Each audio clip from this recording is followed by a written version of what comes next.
All right, so buckle up, everybody, because today we are diving deep into one of the wildest stories in recent tech history, Elon Musk's takeover of Twitter. We're going to be using excerpts from Extremely Hardcore, Inside Elon Musk's Twitter, the 2024 book by Zoe Schiffer, to unpack what happened when the world's richest man decided to, well, buy himself one of the world's most influential platforms. We're talking sleeping bags on the office floor, secret back channels, and even a showdown with Google. It's going to be a wild ride. I think what really gets me about this whole story is that Musk's takeover of Twitter, it wasn't just about him sending tweets anymore. It was about control. Control of the narrative, control of the platform itself, maybe even control of how we all talk about things online. Yeah, like it went way beyond just, wanting to tweet whatever he wanted. So let's rewind a bit. It's early 2022. SpaceX. Why Twitter? I mean, the guy's plate was already pretty full, right? Well, he certainly had a history with Twitter. Remember the funding secured tweet about taking Tesla private? That whole thing landed him in some hot water with the SEC. Yeah. And then there was that whole Thai cave rescue situation where he insisted on building a mini submarine that nobody even ended up using. He does have a knack for inserting himself into, well, everything, doesn't he? But, so, while Musk is out there, being Musk, Twitter itself was actually going through some pretty big changes. Oh, absolutely. Jack Dorsey, Twitter's co-founder and then CEO, was known for being pretty hands-off, And the platform itself, while it was undeniably influential, it struggled with profitability and was constantly under fire for its content moderation policies. Which really came to a head, didn't it, after they banned Donald Trump? Yeah. Following the January 6th insurrection. Huge moment. That ban really showed just how much power these platforms actually have. Yeah, no kidding. So then Dorsey steps down. Yep. And Parag Agrawal takes over as CEO. He does. Now, Agrawal, he was a brilliant engineer, and he was really focused on improving Twitter's infrastructure and promoting a healthier work-life balance. Kind of the opposite of that whole hustle culture thing, which, ironically, might have actually made him seem weak in the eyes of someone like Musk. Who, was all about that extremely hardcore work culture. It's almost like their leadership styles were total opposites. So how does that tension play out as Musk starts getting more and more interested in Twitter? Well, he starts voicing concerns about bots, censorship, what he saw as Twitter's mismanagement. But then things escalate pretty quickly. He goes from just buying up shares to suddenly offering to buy the whole company for a whopping $44 billion. Yeah, $44 billion. I remember when that news broke. It was insane. Lawsuits. Drama. It was like a real-life corporate thriller. It was. But what about the people actually working at Twitter? What was it like for them during all this craziness? Oh, I can't even imagine. The uncertainty alone must have been crippling. Some employees were excited about the prospect of Musk taking over, others were terrified. And poor Agrawal, he was caught right in the middle of this maelstrom, trying to lead a company that was about to be completely upended. Yeah, talk about a stressful work environment. So eventually, the deal goes through. Musk is officially in charge. Reign of Elon begins. What were those first few days like at Twitter HQ? Well, let's just say his arrival was memorable. He immediately made it clear that his focus was on cost-cutting and implementing his vision of an intense work culture. Mass layoffs started almost immediately, gutting entire teams, especially those focused on trust and safety, and anyone who worked in communications, apparently. So, not exactly a smooth transition. What was the message to the employees who, survived the initial purge? The message was pretty clear. Adapt to Musk's breakneck pace, or get left behind. The pressure was immense. There's this constant fear of being the next one on the chopping block. It created a really toxic work environment. Sounds like it.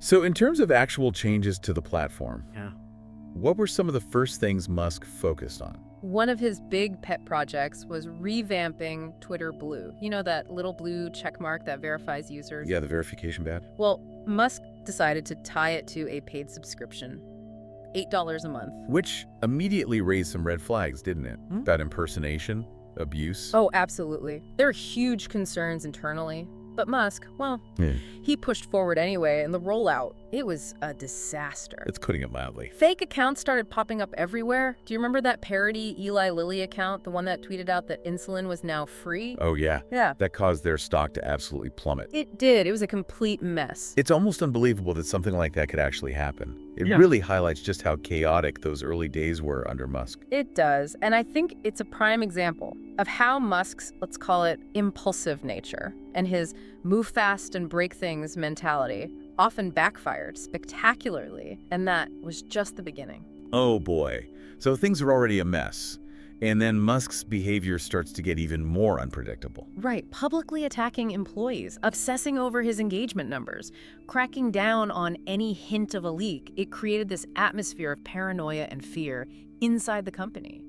There's even a story about a software engineer, Sasha Solomon, who was fired for simply questioning Musk's coding knowledge online. Yikes. Talk about a chilling effect on free speech. And wasn't there another engineer, Randall Lynn, who got fired even though he was initially a Musk supporter? Yeah, Randall Lynn, he was all in on Twitter 2.0, but he ended up getting fired after being wrongly accused of leaking information. Wow. It's clear that Musk was reshaping Twitter in his image, from the inside out. But what about the platform itself? How did his whole vision for free speech start to play out? That's where things get even more complicated. We'll dive into all that after a quick break. So, even with all that internal chaos happening at Twitter, Musk just kept pushing forward. With his vision for the platform, he seemed convinced that he knew what needed to be done, even when it came to, the technical side of things. You talk about that whole Sacramento data center shutdown, right? Oh, yeah, that was a whole thing. It just seemed like a disaster waiting to happen. What exactly went down there? Okay, so Musk decided to shut down Twitter's Sacramento data center as a way to cut costs, which, on the surface, it sounds reasonable. Yeah, until you realize how crucial data centers actually are. Right, especially for keeping a platform like Twitter up and running 24/7. It just seems so reckless looking back on it. Like, what was he thinking? Well, according to Musk, he thought that there was enough redundancy across Twitter's other data centers. And he wasn't fully aware of all the potential problems. He even admitted that he hadn't been told about all the hard-coded references to the Sacramento facility. Which, honestly, makes you wonder if he even bothered to ask the right questions, before making such a drastic decision. Right, you'd think someone who prides himself on being an engineer would, understand the complexities of something like a data center. You would think. Yeah. But it just seems like this impulsive decision-making, without really thinking through the consequences, became a recurring theme throughout Musk's time at Twitter. Yeah, for sure. And it wasn't just limited to the technical side of things either. There was that whole debacle where he tried to block links to other social media platforms. Oh, yeah, the link blocking saga. What was that all about? So, Musk basically decided to block any links to Mastodon, Instagram, a few other rivals. So basically any competition. Pretty much. It was just so bizarre. This guy who claims to be all about free speech tries to control what people can and can't link to. The irony was not lost on a lot of people. It's pretty rich, isn't it? It is. And that contradiction between what Musk said and what he actually did. It played out in a lot of his actions. Like his whole crusade against bots and spam, for example. Yeah, exactly. I mean, fighting bots and spam is obviously a valid goal, but his approach was often way too heavy-handed, and it felt like he ended up creating more problems than he solved. I remember reading reports about journalists and researchers being suspended just because their accounts were somehow flagged as suspicious. Oh yeah, there are a ton of stories like that. Musk would go on these mass suspension sprees. It seemed like there wasn't much oversight or due process. It created this atmosphere of fear and uncertainty, where people were afraid to speak their minds or share information because they were worried about being wrongly targeted. That's not exactly conducive to open discourse. But even with all this going on, Musk still had his fair share of supporters, right? Oh, for sure. There were a lot of people who were drawn to his image as a disruptor, someone who wasn't afraid to shake things up. And to be fair, some of his early moves, like cutting costs and trying to make Twitter more efficient, were actually welcomed by some employees. But I think for many people, the tipping point was when he reinstated Donald Trump's account. Yeah, that was a major turning point. It felt like a line had been crossed. It was one thing to talk about free speech in this abstract sense, but it's a whole other thing when you're dealing with someone who has a history of using that platform to incite violence and spread misinformation. Exactly. And it wasn't just outsiders who were concerned. Even Jack Dorsey, Twitter's co-founder, expressed reservations about Trump being allowed back on the platform. So with all this drama unfolding and this sense that Twitter was becoming a much more volatile place, what was happening to the company's bottom line? Were advertisers starting to get spooked? Oh, absolutely. A lot of brands just didn't want to be associated with a platform that was becoming increasingly unpredictable and toxic. Revenue took a major hit, which, only added to the pressure inside Twitter. It was like this downward spiral. It really was. But Musk just kept pushing forward, Yeah. seemingly unfazed by the financial fallout. Yeah. And then there was the whole rate limits thing. Oh, yeah, the rate limit. That was another one of those head-scratching decisions. That left everyone wondering, what on earth was he thinking? So basically, Musk just abruptly decided to limit the number of tweets that users could see each day. And people were outraged, weren't they? They were. It felt like they were being punished for simply using the platform. And his explanation was that it was to combat bots and data scraping. Yeah, that was his official reason. But I mean, come on. A lot of people saw it as a desperate attempt to get people to pay for Twitter Blue. Which, as we discussed earlier, was already a massive failure. Yeah, not exactly his best move. It feels like so many of his decisions just ended up hurting Twitter more than they helped it. I think that's a fair assessment. He seems so focused on his own vision that he kind of lost sight of what made Twitter, well, Twitter.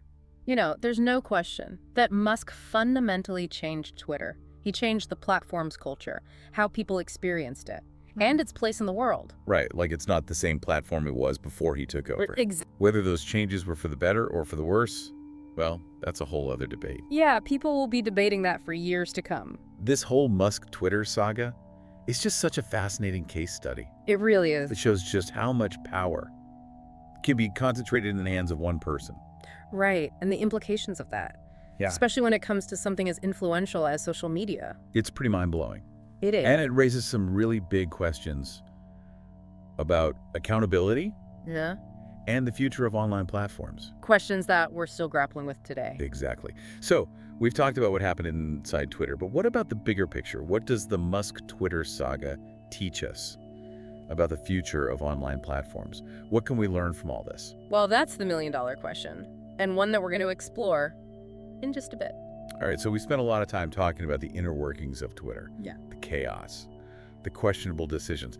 But I think what's really interesting is how this whole thing played out on a much larger stage, Yeah, it's a really important point. Musk's actions, they didn't just impact Twitter itself. They had ripple effects across the tech industry, politics, even how we think about online speech and platform responsibility. It's like he turned Twitter into this giant experiment, Kind of, yeah. testing the limits of Yeah. what's acceptable, what people will put up with, Right. and how much power one person can actually wield in this digital age. It's a good analogy, and it brings up some pretty big questions about accountability. Yeah, like Yeah? who's actually holding these tech leaders accountable when their actions have such far-reaching consequences? That's a question that lawmakers and regulators are still trying to figure out. It feels like technology is always one step ahead of the regulations. It does, doesn't it? And the Musk-Twitter story Mm-hmm.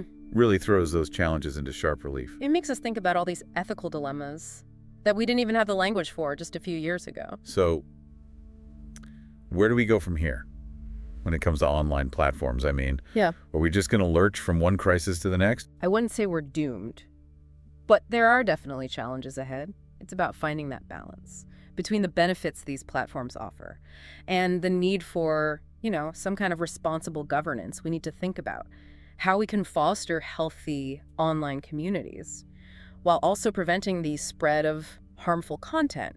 It's a tough needle to thread. It is. And what about Musk himself? Where does he go from here? He doesn't really strike me as someone who's going to slow down anytime soon. You're right about that. I mean, he's still got Tesla, SpaceX, Neuralink. He even launched his own AI company, XAI. So, yeah. Elon Musk is going to be around for a while. For better or worse? For better or worse. Well, I think we've given our listeners a lot to think about today. I think so, too. It's been quite a ride Well, through the whole Musk-Twitter saga, it has been. full of twists and turns and unexpected development. And I think it's important to remember that this story, it's not over yet. Right, like the full impact of Musk's actions. We're still figuring that out. So if you had to choose one takeaway, one thing you want our listeners to remember from all of this, what would it be? I think the most important thing is awareness. Being aware of how much power these platforms have, being critical of the information they're consuming, and having thoughtful conversations about the role technology plays in our lives. Couldn't have said it better myself. And maybe, just maybe, approach the online world with a healthy dose of skepticism, especially when it comes to, well, Larger-than-life figures like Elon Musk. Yeah, I think that's good advice. It's important to remember that in the digital age, things aren't always what they seem. That's right. Well, that's all the time we have for today's deep dive into the wild world of Elon Musk and Twitter. Big thanks to Zoe Schiffer for her incredible book, Extremely Hardcore. If you want an even deeper look at this whole saga, definitely check it out. And until next time, stay curious, stay informed. And as always, thanks for listening.